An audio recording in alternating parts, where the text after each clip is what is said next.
गणेश का जन्म और माँ की आज्ञा का पालन।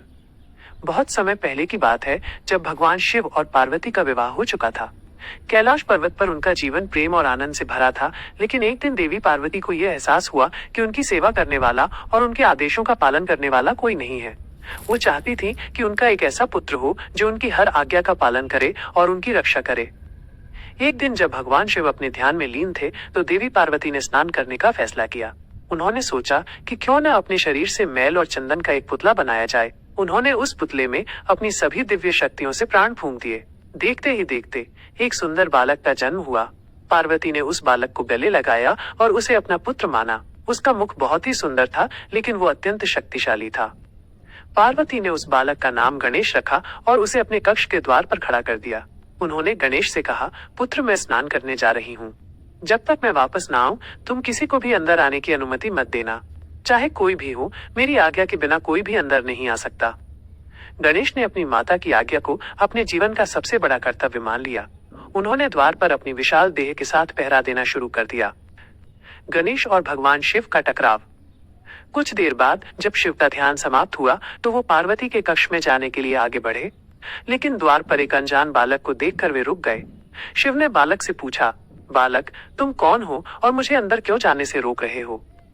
गणेश ने पूरी विनम्रता से जवाब दिया, हे देव, मेरी माता स्नान कर रही हैं और उन्होंने मुझे आज्ञा दी है कि उनकी अनुमति के बिना कोई भी अंदर ना आए। शिव ने मुस्कुराते हुए कहा, लेकिन मैं तुम्हारे पिता हूँ और ये मेरी पत्नी का कक्ष है, मुझे अंदर जाने दो। गणेश ने दृढ़ता से कहा, माफ कीजिए, मैं आपको नहीं जानता। मैं केवल अपनी माता की आज्ञा का पालन कर सकता हूँ। शिव को यह सुनकर बहुत क्रोध आया। उन्होंने अपनी सारी शक्तियों से गणेश को समझाने की कोशिश की, लेकिन गणेश अपनी जगह से नहीं हटे। तब शिव ने अपने गणों को बुलाया और उन्हें गणेश को हटाने का आदेश दिया। गणेश ने अकेले ही शिव के सभी गणों को हरा दिया। शिव का क्रोध अब और भी बढ़ गया। उन्होंने अपनी शक्तियों का उपयोग कर गणेश के साथ युद्ध शुरू कर दिया। गणेश ने भी शिव के वारों का बहादुरी से जवाब दिया।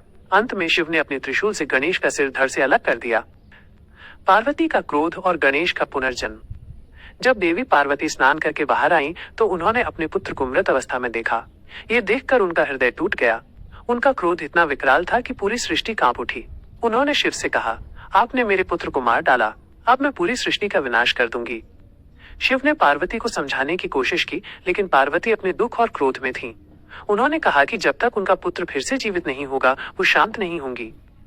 तब शिव ने अपने गणों से कहा, जल्दी जाओ और एक ऐसे शिशु का सिर लेकर आओ जिसका सिर उत्तर दिशा की ओर हो। गणों ने बहुत खोजा, लेकिन उन्हें कोई भी ऐसा शिशु नहीं मिला। अंत में उन्हें एक हाथी का बच्चा मिला जिसका सिर उत्तर दिशा की ओर था।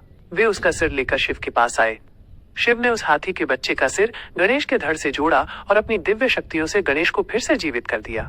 इस प्रकार गणेश का पुनर्जन्म हुआ और वे गजमुख गणेश कहलाए। शिव ने गणेश को आशीर्वाद दिया, पुत्र, आज से तुम प्रथम पूज्य माने जाओगे।